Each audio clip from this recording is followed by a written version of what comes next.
From the New England School of Communications on the campus of Husson University, this is the Maine Report, the way news should be.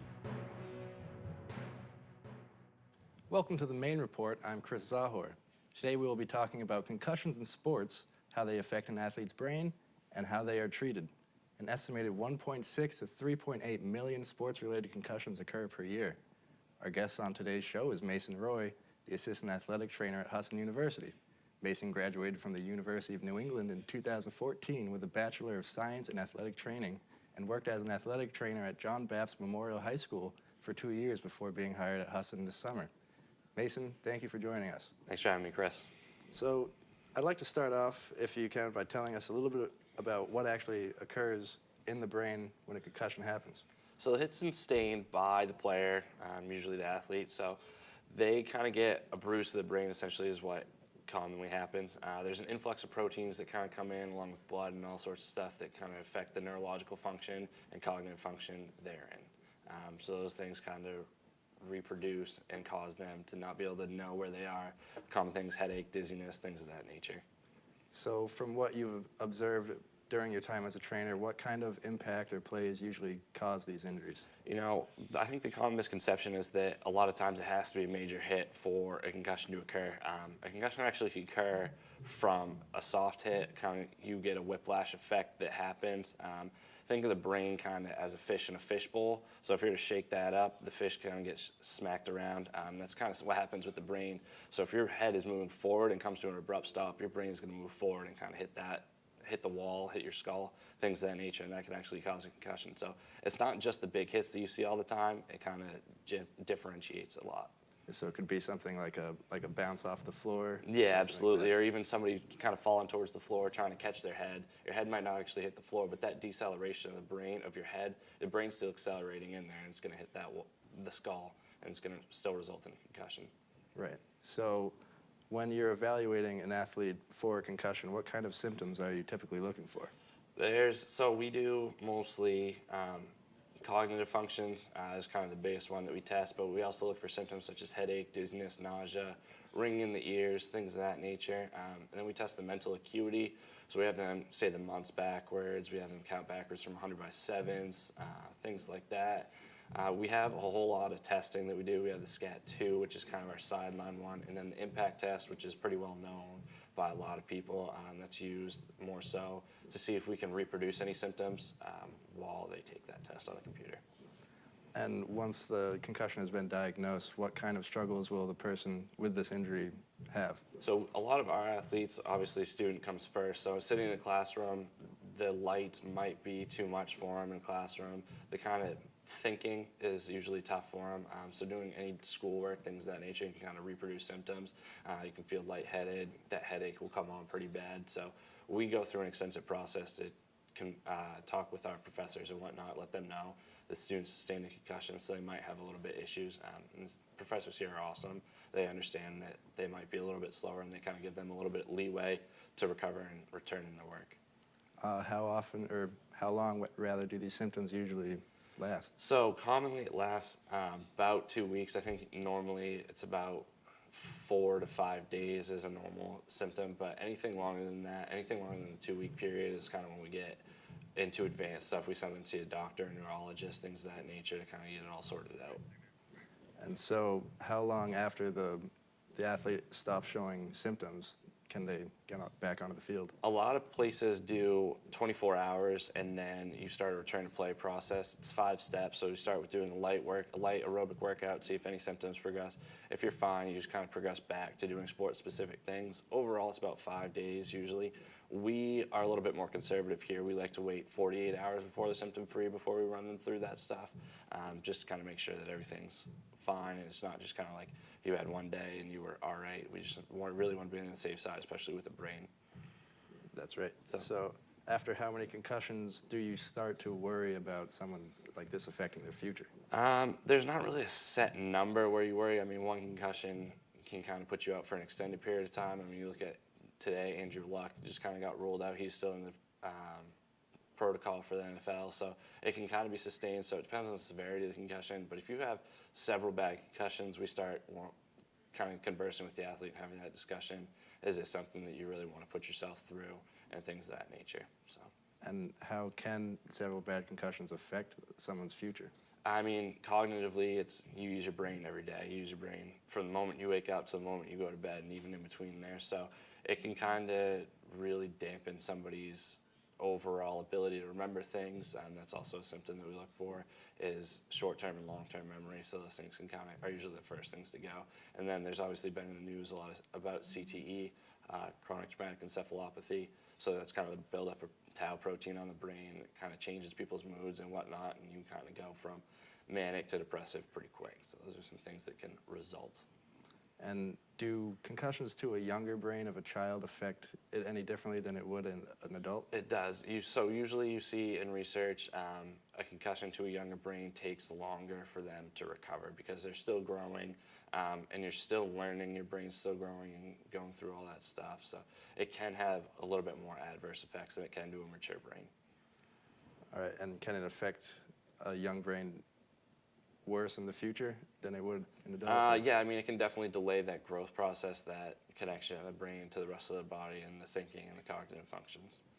All right, so that's all the time that we have for our first segment. When we come back, we will talk a little bit more about how Mason and the trainers at Husson treat these concussions.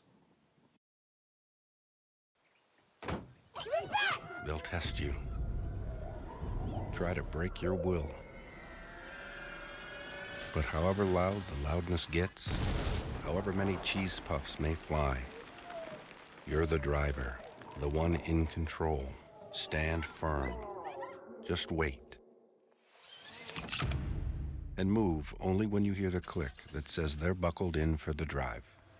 Never give up till they buckle up.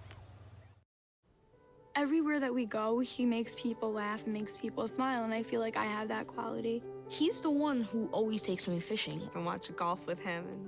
And I watch him cook, because when I grow up, I want to be a cook too. We have the same faces like this.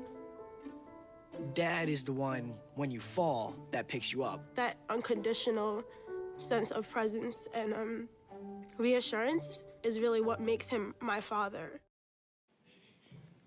Welcome back to the Maine Report. Our topic today is concussions in sports. Our guest today is Mason Roy, the assistant athletic trainer at Husson University.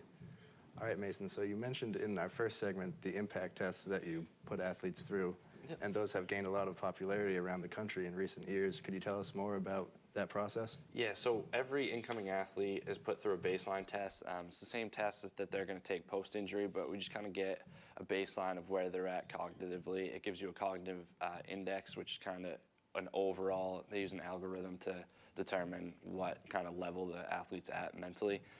And then so post-injury, 24 hours after injury roughly is usually when we do it. So we put them through it as long as their symptoms aren't so bad that they can't use a computer. And then we compare the two results and say, you're definitely concussed or maybe you're not. So we kind of use that, and we use it in return to play facet as well. We don't let them begin sport-specific things until they're back to that baseline level. And how many times on average does the athlete take this test before they get back? Usually it's so you do it once after injury and then again once you're symptom-free and all that thing. So all in all, it's approximately 2, but we've had people that have had to take it several times before they kind of get back up to where we're comfortable with them participating in sport. And so after those baseline tests, or other than those baseline tests, what other things do you do to treat the athlete during the process of getting them back up to speed? So like I said earlier, we send an email to their professors and let them know that they kind of need some cognitive rest. So we encourage the athlete to go back to their dorm room, get as much sleep as possible. Just like with any other injury, rest is always the best method of treating it. But other than that, it's just kind of staying off cell phones, limiting your mental ability. So if you have homework, we recommend that you do 15 minutes, then kind of take a little bit of a break, and then go back and do 15 more. So things of that nature. So Mason, you mentioned to me off camera that you do work with soccer teams here at Husson. I do. So how do you feel? I'm sure you've heard of the equipment upgrades that they have discussed, and some people are using them, the headbands that athletes use to prevent impact to their heads when they're giving headers and stuff like that. Yeah. How do you feel about that? So while there is no really real research on it, it definitely prevents skull fractures. It lessens the impact on the head. But however, like I said earlier, there's different things other than straight impact that cause concussions. So there's been no research to show that they do reduce concussions. If it makes an athlete feel more comfortable in going out and heading the ball, I'm not going to advise against it. But I don't seek out an athlete and say, hey, try this, and it might work. Right. I'm sure you've heard about in the NFL and college football, they've spoken about maybe eliminating, well, there have been rumors that they could maybe eliminate kickoffs, and they've tried to take that away from the game by touchbacks coming back to the 25-yard line. Yep. How do you think that would affect injuries? I mean, obviously, having two well-built men running full speed at each other, the collision is going to happen at a high level. So, I mean, that can definitely cause a concussion, but that's also going to cause other injuries as well. It's definitely beneficial, I think, that we've had a reduced injury rate on kickoffs this year because there are more touchbacks, there are more things of that nature. So I think it's definitely beneficial, not only to the concussion world, but injuries as a whole. Right. So back to the treatment side of things, how do you deal with an athlete when you see that they might be suffering from some of these symptoms, but they don't come off the field and they don't report it to you? Do you pull them aside? We do. So we have a great rapport with our coaches, and definitely if we make the suggestion of, hey, I need to check this kid out, the coach is instantaneously able to sub them out and get them over. There have been times where we've yelled to the referee and told the player to go down whether they wanted to or not, that this kid needs to be checked out. So definitely both the coaches, referees, and myself are all concerned about safety first.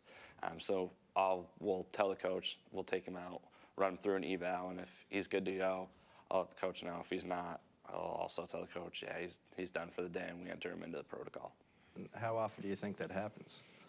It happens a couple times a season. I mean, you'll see somebody get hit pretty good, and they seem kind of dazed. They seem like they might be out of it a little bit. So I'll say, hey, coach, I really need to take a look at so-and-so, and we'll get him off, take a look at him, and then kind of go from there. And what do you think that is a result of? Is it the athlete they know that something's wrong and they want to keep competing, or is it maybe they don't know as much as you do about these injuries and they don't know the dangers that they're putting themselves through? I think it's a little bit of both. I mean, the athletes want to play first and foremost. I mean, that's what they come here to do, and that makes sense, and I can respect that. But they also, at that time, the adrenaline's pumping. They don't really have their safety as the primary concern, so that's kind of where we come in and say, you need to pump the brakes a little bit, and we'll get you checked out and make sure you're all set before we put you back out there so you can play safely. And when an athlete does stay on after one of these injuries and they get a second impact, what are some of the consequences for that? A famous one is Preston Provides. You can look up the video. It's pretty traumatic. You can suffer from quadriplegia, paraplegia, things of that nature. You can suffer from instantaneous death. So it's really not good to play through. It has lifelong impacts. If you try to play through a concussion and sustain a second one, second impact like you called. And do you guys do anything at Husson to educate the student athletes on the dangers of some of these concussions or head injuries? So every athlete that comes in has to sign a concussion agreement saying these are the things that can happen to you. This is why you need to report it. If you play through it, these are the things that could happen. But we also show a concussion video to all the freshmen. We also do that with the sickle cell video. So those kind of go hand in hand to make sure that they really do understand the magnitude that could happen if they try to hide it. And nationwide, do you think that people are doing enough to educate people on this topic? I think recent years, a lot of studies have come out, and concussion has kind of been brought to the foremost in the injury world. So I think that the education component is going better. Obviously, we can always have room to improve, but I think we're doing well in that facet. Right. And I know that it's a popular topic in football, but in other sports, do you think it's the same? Yeah, I think soccer is definitely becoming bigger. People are learning more and more about it. Football, obviously, like you said, but it can happen in basketball. It can happen in any sport where there is contact, things of that nature. I mean, in any sport, you have the possibility of getting hit in the head, so it's definitely possible for anything. Right. Well, unfortunately, that's all the time we have today for the show. Thank you very much, Mason Roy, for coming on and teaching us more about concussions. I'm Chris Czachor. Thank you for watching the Maine Report.